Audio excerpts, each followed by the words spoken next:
The Pope's funeral will take place on Saturday, the 26th of April at 10 a.m. local time. The Vatican also released their first images of the body of Pope Francis in a casket with Vatican Secretary of State praying over him.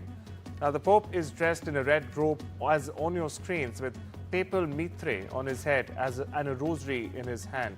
The Vatican, in fact, also said that the cause of Francis's death was a stroke that put him into a coma and eventually led to a heart failure.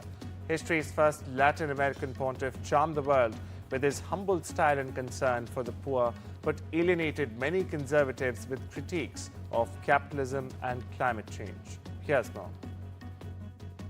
Mourners from across Italy, across Europe, and increasingly from around the world are gathering here in Rome and in Vatican City behind me after the news of Pope Francis's death was announced on Monday morning, local time. In terms of his funeral service, we'll be getting more details in the coming days. But Pope Francis was a pope who lived a relatively simple life compared to some of his predecessors, and it seems that he's very much hoping that that wish will be respected in death as well, opting for a simple remembrance of his life, doing away with some of the traditions that are usually seen when it comes to the funeral of a pope. Of course, there are questions now as well about who the next pope will be and who cardinals will pick when they form a conclave to appoint a successor. Pope Francis was, of course, the first pope to come from the southern hemisphere. A lot of people wondering whether that might be something that is repeated or whether they will revert to the tradition of picking a pope from either Italy or from Europe more widely. US Vice President J.D. Vance and his family visited Jaipur's historic Amer Fort as part of their 4-day India tour, which is ongoing. Rajasthan Chief Minister and Deputy Chief Minister Diya Kumari welcomed the Vances as they reached Amer Fort at the first courtyard called the Jaleb Chowk. Now, the Vance family watched a traditional Rajasthani folk performance as well.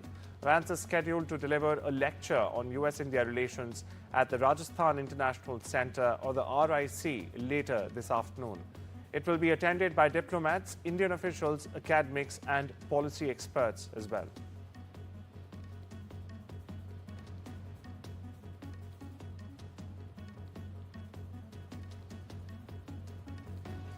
US President Donald Trump has backed US Defense Secretary Pete Hegseth after reports that military attack details were in fact shared in a group chat that included Hegseth's wife, brother and personal lawyer. Now, the latest controversy comes just a month after a journalist was added to another Signal group chat in which US cabinet officials, including Hegseth himself, discussed plans to in fact attack Houthi rebels in Yemen. In the second such Signal chat, Hegseth reportedly shared information about airstrikes against Yemen. My colleague Vishal joins us for more on this story. Vishal, what's the latest? Can you break down both these Chatgate scandals as they're being called for our viewers now? Is there one? Is there two? And what happens to Hegseth now? So the first instance was when the leak was the chat was leaked to a journalist of The Atlantic. In fact, the editor-in-chief of The Atlantic had gained access to the chat and he had, taken that detail to a lot of people, and there was a lot of controversy around that. And in this instance, his family, Hegseth's family, could access all the details about Yemen attack plans. So this has created a big controversy in the US, and people have been talking about this for months now, for weeks now, and they are asking for Hegseth's resignation, who is the Defense Secretary of the US. But on the other hand, Trump is backing him.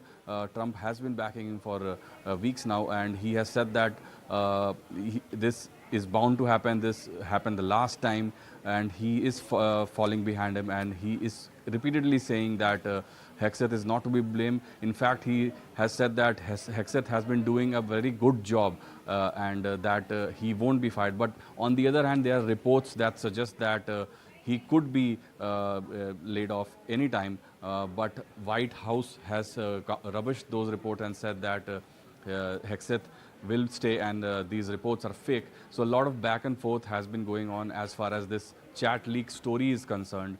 What will happen, that remains to be seen, but Hegseth seems to be in hot soup at the moment, and the Damocles sword, so to speak, seems to be hanging over his head. Well, thank you so much for putting things in perspective there for us, Vishal. Moving on, across the border now, Conservative leader Pierre Poilievre has said that his party will in fact release its costed platform on Tuesday, giving voters a sense of what a government led by him would eventually look like and where it would cut to pay for it all. Now, the platform release comes the day after advance polls close and less than a week before election day itself.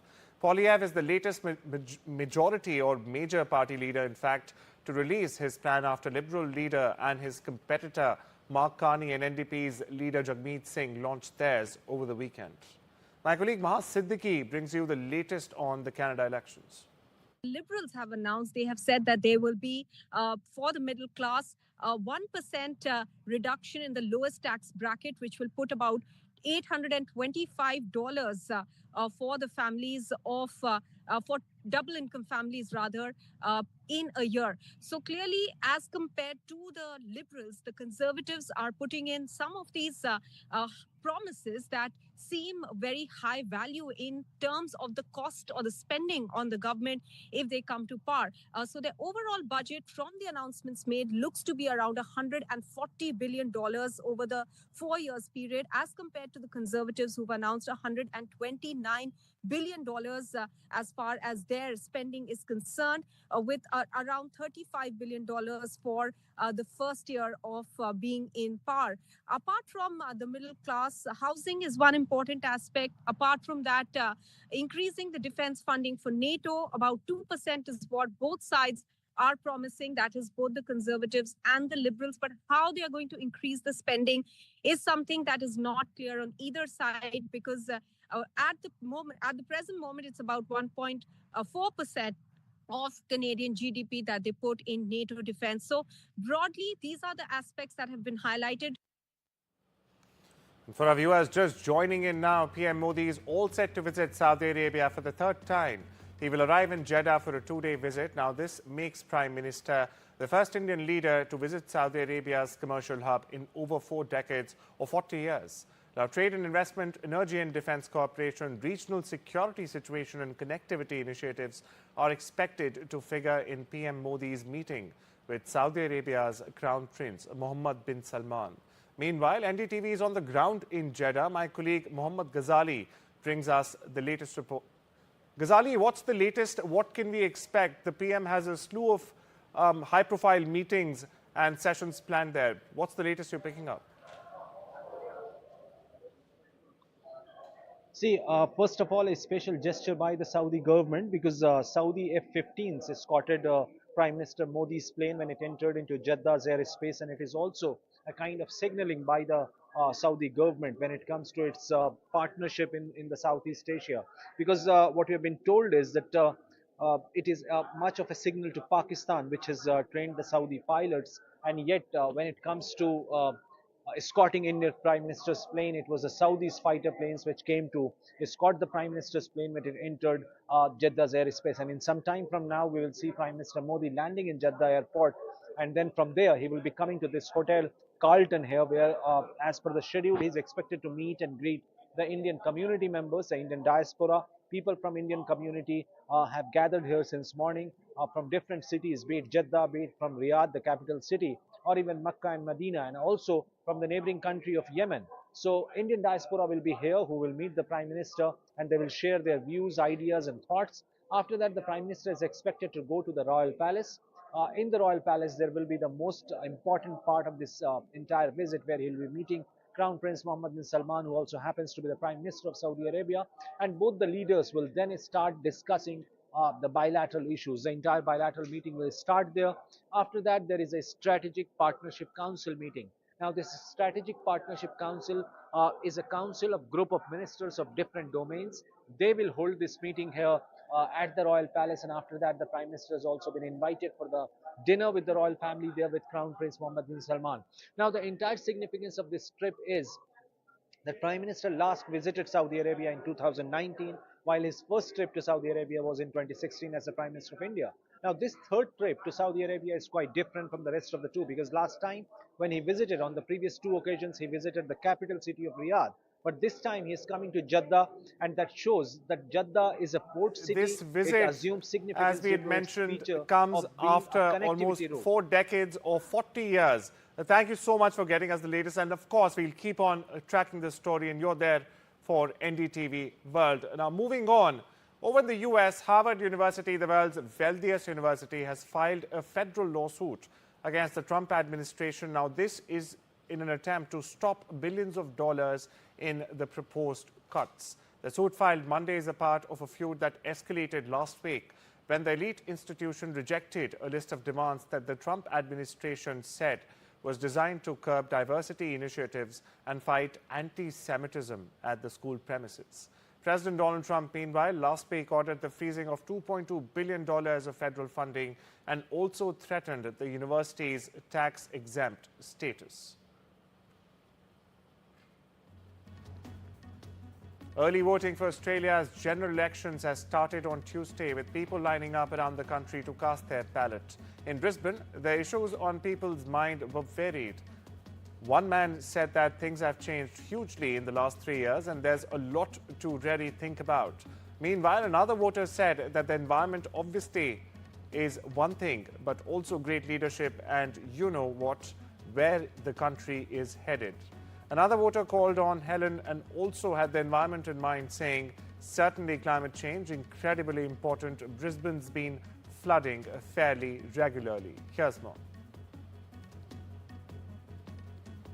Brisbane's been flooding fairly regularly. We skipped the last one by 0.3 of a metre, so I think that's incredibly important, and certainly for Brisbane, because we've had so many people move up here post-COVID, the homelessness crisis is also very important. So for me, those two major issues.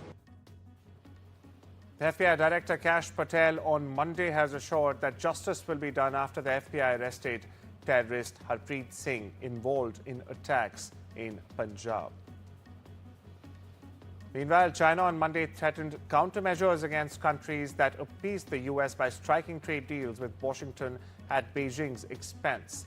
Now, this morning follows a report, in fact, that the US plans to pressure nations to curb trade with China if they want to avoid huge new US tariffs on their exports announced by President Donald Trump earlier this month.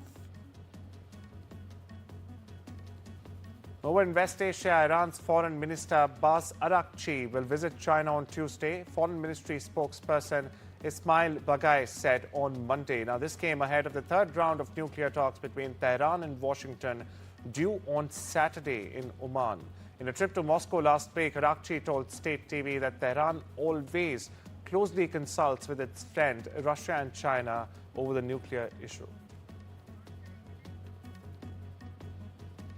In Asia-Pacific, markets were subdued Tuesday, tracking Wall Street's sell-off after US President Donald Trump doubled down on his pressure campaign of Federal Reserve Chairman Jerome Powell. Japan's Nikkei 225 as well as the topics were trading flat. As the market says, South Korea's Kospi fell 0.34% and small-cap Kosdaq was marginally lower as well. Earlier, US stocks fell again on Monday as President Donald Trump ramped up his attacks on Federal Reserve Chair Jerome Powell, raising questions about the central bank's independence, while traders received few signs of progress on global trade talks. The Poa volcano, one of Costa Rica's most popular tourist attractions, erupted suddenly on Monday, arousing the internet in many social media users and amateur volcanologists. The Volcanologic and Seismological Observatory of Costa Rica of the National University confirmed that the strong eruption registered by Poas spewed a column of ash at least 3 kilometers height.